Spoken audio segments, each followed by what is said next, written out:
হচ্ছে ভয় লাগে। এটা পোলিওর একটা টিকা মতো, মুখে খেলো, এটা টিকা পোলিও।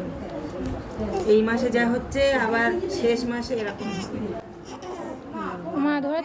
গুড মর্নিং ফ্রেন্ডস, তোমরা সবাই কেমন আছো? আশা করছি সবাই ভালো আছো। আর আমরা তো আপাতত আজকে ভালো নেই, কারণ ভিডিওর প্রথমেই তোমরা বুঝতেই পেরেছো আর টাইটেল দেখেও বুঝতে পেরেছো কিসের জন্য আজকে মনটা খারাপ। তো আজকে দিনটাতে সব মায়েদেরই মনটা খুবই খারাপ থাকে। আর আমার তো যতই বাবুর ইঞ্জেকশনের ডেট এগিয়ে আসছিল, আমার তো প্রতিদিনেই চিন্তা হতো যে এইটুকু বাচ্চা একসাথে 3টে ইঞ্জেকশন কিভাবে নেবে। আর আজকে আমার বাবু প্রথম ভ্যাকসিন নেবে, আর আজকে ওর বয়স হলো 50 দিন। তো বুকের ভেতরটা যেন কাঁপছে। সকাল থেকে তো খুবই মনটা খারাপ, খুবই চিন্তা হচ্ছে। আমার মা এসেছে, ওর দিদুন তো যেদিন থেকেই শুনেছে যে 3টে ইঞ্জেকশন একসাথে হবে। তো আমার মা তো শুনেই বলছে যে একসাথে 3টে, এতটুকু বাচ্চা কিভাবে নেবে। আমার মাও চিন্তায় পড়ে গিয়েছিল। আর এই যে সকালবেলা ওকে দোলাই দেওয়া হয়েছে, আর আজকে সকাল থেকে যেন আমার ওর কাছ থেকে একদমই উঠতেই ইচ্ছা হচ্ছিল না, শুধুই যেন ওকে কোলে নিয়ে ঘুরতে ইচ্ছা হচ্ছিল।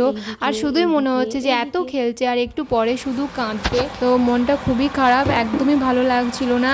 আর আজকের দিনটা তো এমনই হচ্ছে মনে, কিন্তু 15 দিন আগে ওনারা বলে গিয়েছিলেন যে এই দিনে ইঞ্জেকশন হবে। তো প্রতিদিনই মনে হতো এই দিনটা এগিয়ে আসছে, এই দিনটা এগিয়ে আসছে, কি করব।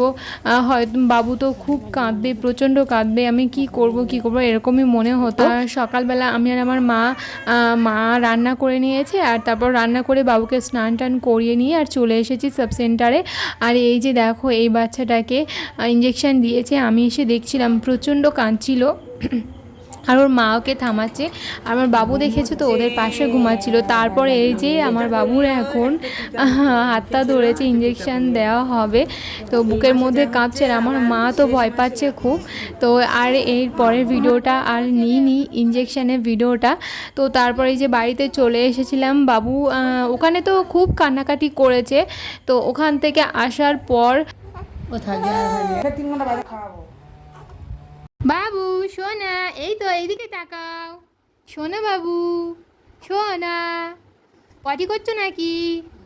বাবাই, ও ছেলেটা, ভেলভেলেটা, আমাল বাবু, সোনা বাবু। তো আড়াইটার সময় ও একটু কান্নাকাটি করে, আর এই যে থেমে গিয়েছিল, এই যে খেলছে দেখতে পাচ্ছ। আর তারপর আবার একটু ঘুমিয়ে আবার কান্না শুরু করেছিল। 5টা থেকে 7টা পর্যন্ত প্রচণ্ড কেঁদেছিল। তো থামানোর পর এই যে এখন ঘুম পাড়ানো হচ্ছে ওকে। খুব মোটা কিছু একটার উপরে দিয়ে পাটা যাতে নড়াচড়া না করতে পারে, তো সেইভাবে রাখলেও চুপ থাকছে। সেই জন্য ওকে এই যে ভারী তোয়ালে আর বেডশিট দিয়ে ওর পায়ের ওপর ভার করে রেখেছি, যাতে পাটা না ও নড়াচড়া করতে পারে। আর তারপর 9টা পর্যন্ত চুপ ছিল, মানে এইভাবে ঘুমাচ্ছিল। তারপর ঘুম থেকে উঠে আবার আধা ঘন্টা খেলেছিল। তারপর রাত্রিবেলা মাঝে মাঝে উঠছিল, আর ওর মাথাটা সবথেকে বেশি গরম ছিল, আর জ্বর হালকা হালকা ছিল।